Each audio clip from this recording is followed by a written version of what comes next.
जय जय श्री राधे कृष्ण। मेरे श्याम सुंदर की कृपा से मैं नयन कृष्ण प्रिया आप सभी का हार्दिक स्वागत करती हूँ मेरे चैनल मेरे कृष्ण पर। आप सभी श्रवण कर रहे हैं सखियाँ और श्याम की सुंदर सी लीलाओं का। श्री सौभाग्य कुबरी राणावत द्वारा रचित पुस्तक सखियों के श्याम से, जिसका तीसरा अध्याय है गोरस बेचैन हो गई। आहा, कितना सुंदर दृश्य है। जमुना के किनारे कुछ सखियाँ बैठी आपस में चर्चा कर रही हैं। सभी ने सुंदर सुंदर से वस्त्र धारण किए हैं। किसी के केस खुले हैं तो कोई आसमान की ओर बस देखे जा रही हैं। उनमें से एक सखी ने कहा, आहा, वो सांवली सूरत, मन भावनी मूरत की छवि तो नेत्रों से जाती ही नहीं है। तभी दूसरी सखी कहती है, अरे तू बाकी सूरत की दीवानी है, तेने बाकी मुस्कान ना देखी? कितनी प्यारी मुस्कुराहट है। मैंने तो एक बार ही देखा था, तब से हम मुझे देखकर खिलखिलाकर हंस दिए थे। तभी तीसरी सखी कहने लगती हैं, अरे सखे, हमारे ऐसे भाग्य कहाँ कि नित नित उनके दर्शन हो। बस कहीं से कुछ तो ऐसा कारण मिल जाए कि उनसे एक बार मिलन हो, बस देख ही ले उन्हें जी भर कर। तभी एक मीठी सी आवाज आई, सखियों, कल चलोगी गोरस बेचने? ललिता जी ने बड़े प्रेम से पूछा। जीजी, हम सब जल भरने आई थी। उधर से बरसाने की सखियां भी आ गई। श्री किशोरी जो भी साथ ही थी। परस्पर मिलना और अभिवादन हुआ और जब सब घड़े मांजने धोने में लग गई। गोरस बेचने नंदेश्वरपुर की बालाएं चौंक कर देखने लगी थी उनकी ओर। हाँ, गोरस, आश्चर्य क्यों हो रहा है? श्री श्यामा जो बोली, हम सब जा रही हैं कल दोपहर को।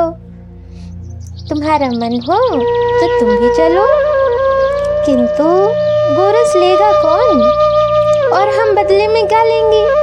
फिर मैया बाबा जाने देंगे? मैंने पूछा। अरे और बातें रहने दे, मैया बाबा को जैसे तैसे मना लेना। कैसे कैसे मनाऊं, क्या बोलूंगी? सो तुम अपनी बुद्धि का प्रयोग करना, विशाखा जी ने हंसते हुए कहा। तब सखी अपने घर में है और कुछ काम कर रही है। क्यों रे, ऐसी छोटी दहेड़ी का क्या करेगी? मैया ने रात दही जमाते समय पूछा, जब मैं एक छोटे मटुकिया में दूध जमाने लगी। वो, मैया, मैं कल दही बेचने जाऊंगी। क्या कहा रे, कहाँ जाएगी? मैया ने चौंक कर पूछा। दही बेचने बरसाने और नंदगांव की सभी बहनें जा रही हैं, और तो और श्री वृषभानुनंदिनी भी जा रही हैं। किसने कहा तुझसे? सभी सखियां कह रही थी। जमुना घाट पे श्री किशोरी जी भी वहीं थी, तब उन्होंने बताया मुझे। कुछ समझ में नहीं आती इन बड़े लोगों की बातें। नंद महल के युवराज गैया चराए और वृषभानुपुर के राजा के बेटे गोरस बेचे। क्या कमी पड़ गई जाने कीर्ति दाजू को? सुमन सुकुमार लली कहाँ भटकेगी? मैया अपनी धुन में ही बड़बड़ करती रही। इससे मेरा पिंड छूटा। दूसरे दिन नंदगांव से सब सखियां बरसाने गईं और वहाँ से सब मिलकर वन की ओर चली। दोनों ओर श्वेत और श्याम पर्वत के बीच में सांकरी खोर सखियां हंसती बोलती जा रही थी। रे, तूने रात भर क्या क्या सोचो भाई, जो तू सोच रही थी। मिलेंगे वो, देखेंगे क्या। रे, तू क्या कह रही है, क्या जाने यहीं कहीं छुपे हमें देख ही रहे हो। सखियां आपस में बतियाती जा रही थीं। दोनों ओर के वृक्षों पर कपिल लदे थे। एकाएक आगे वाली सखियां ठिठक कर रुक गई। सबने नेत्र उठाकर देखा। दोनों पैर फैलाए, कटी पर टिकाए, आहा खौर के मुहाने पर श्याम सुंदर खड़े हैं। देखो तो जरा कैसे खड़े हैं।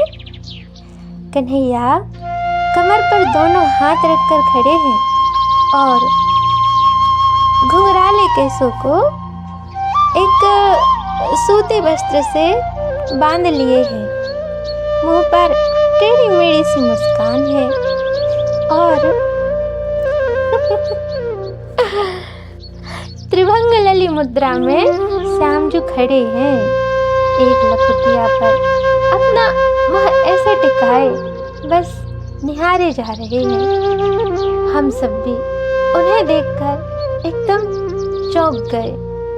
मानो ऐसा लगा जैसे मृत शरीर को प्राण मिल जाए, जैसे प्यासे को जल मिल जाए, जैसे सूखे हुए वृक्षों को जल मिल जाए। इतनी शीतलता मिली उन्हें देखकर। तब सखियों ने मुस्कुराकर एक दूसरे की ओर देखा। हाय रे, मेरी तो मन की आस पूरी हो गई। काश ये श्याम सुंदर हमसे हमारा गोरस ले लें। अरे, इन्हीं के लिए तो बनाया है, ये ना ले गए तो फिर कौन लेगा। सखियां आपस में बातें कर रही हैं। तभी चंद्रावली जी आगे बढ़ाई और श्याम सुंदर से झगड़ने लगी। पथ काहे को रोके खड़े हो, हमें निकलने दो। कहाँ जा रही हो। मटकते मटकते श्याम सुंदर बोले, गोरस बेचने। तुम्हें क्या। अरे किधर, कहाँ जा रही हो गोरस बेचने। तुम्हें इससे क्या, हमें जाने दो, हटो। मेरा कर दे के चली जाओ, जहाँ जाना है सो जाओ। कैसो कर, काहे को कर, मेरी भूमि में होकर निकलने का कर। आहा हा हा, ऐसा अनोखा करना कभी देखा न सुना। भूमि तुम्हारी है कि राजा की। अरे सखे, इस भूमि का तो मैं ही राजा हूँ। हंसते हुए चंद्रा सखी बोली, अरे करिए, आरसी में मुंह देखा है कभी, बड़े राजा बने हैं राजा। चंद्रावली जी की बात सुन के सारी सखियां हंस पड़ी। सो तो सखी, अब भी देख ही रहा हूँ तेरा मुख। तेरा मुख क्या किसी आरसी से कम है।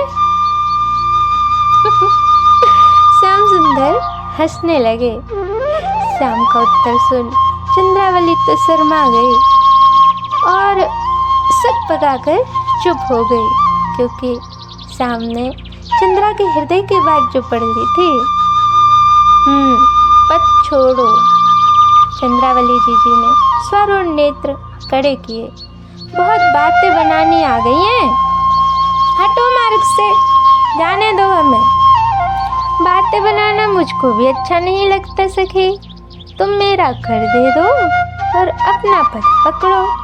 हम नहीं देंगी, मैं तो लूँगा।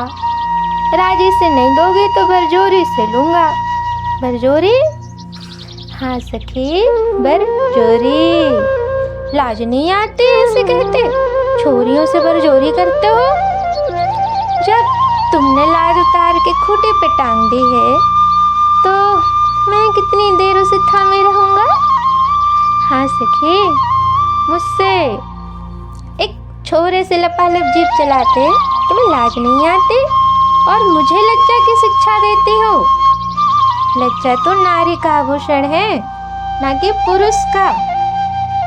अब हटो भी, हम राजा कंस से जाकर कह देंगे। हैं? कंस का तेरा सगा लगता है चंद्रा? बता तो जरा। ऐसे कृपण हो तुम कि चुल्लू भर गोरस के कारण कंस तक तोड़े जाओगे? जा, इसी घड़ी जाकर कह दे। सामने झपट कर दहड़ी छीन ली। फिर तो बन की झाड़ियों से चींटियों की भांति उनके सब सखा हा हा हू हू करते हुए निकले। शाम दहेड़ियाँ छीन छीन कर उन्हें थमाते जाते। कितने हार टूटे, चुनरियाँ फट गईं, कोई गिनती नहीं। हम सब ने मिलकर श्री किशोरी जी को घेर लिया। अरे कन्नू, तेरी मटकिया तो रह गई रे। मधुमंगल ने तो कान्हा को चिढ़ाया तो कान्हा फिर दौड़ पड़े। देखो कृष्ण, इस दहेड़ी को हाथ लगाया तो अच्छा ना होगा। क्या करेगी रे तू? कहकर श्याम ने किसी को धक्का दिया, किसी को झटका और उछलकर दहेड़ी पकड़ ली। श्री राधा जी ने तो जैसे स्वयं ही सौंप दी। आखिर वे उन्हीं के लिए तो लाई थी। अंगूठा दिखाते हुए श्याम सुंदर पर्वत पर चढ़ गए। फिर तो उस महाभोज को देखने में हम ऐसे लीन हुए कि अपने टूटे हारों और फटे गीले वस्त्रों की भी सुध भूल गई। सागरी खोर में गोरस की कीच मच गई। दहेड़ियों के टूटे टुकड़ों में कपी और पक्षी भोग लगाने लगे। श्याम सुंदर सखाओं के साथ हमें अंगूठा दिखाते, मुँह चिढ़ाते, एक दूसरे पर फेंकते हुए खाते और खिलाते रहे। अरे अब क्यों खड़ी हो यहाँ? सांझ हो जाएगी लौटते लौटते, भद्रा सखी ने कहा। सखियाँ अपने घर गईं। अरे ये क्या हुआ रे? मैया ने मेरी फटी चुनरी देखकर पूछा। क्या कहूँ मैया, हम सब जा रही थी कि वन में से एक बड़ा मोटा सा भालू निकल आया। उसको देखकर हम सब भागी तो दहेड़ियाँ फूट गई। गिरने पड़ने से वस्त्र भी फट गए। हमारा चिल्लाना सुन के तभी श्याम सुंदर दौड़े आए। उसको भगाकर हम सबको आश्वस्त करके पथ बताया, तब जाकर हम घर लौट पाएंगे मैया। ये सब सुनकर मैया ने तो जैसे आशीषों की झड़ी लगा दी। जुग जुग जीवे यशोदा तेरू लल्ला, जुग जुग जीवे। आज की कथा यहीं तक। मिलते हैं अगले अध्याय में। एक प्रार्थना है आप सभी से मेरी, आप भले ही मेरे चैनल को सब्सक्राइब करें ना करें, कमेंट करें ना करें, लाइक करें ना करें, परंतु मेरे श्याम सुंदर की सुंदर सी लीलाओं को अपने हृदय में अवश्य ही धारण करें और चिंतन करें। जय जय श्री राधे कृष्ण।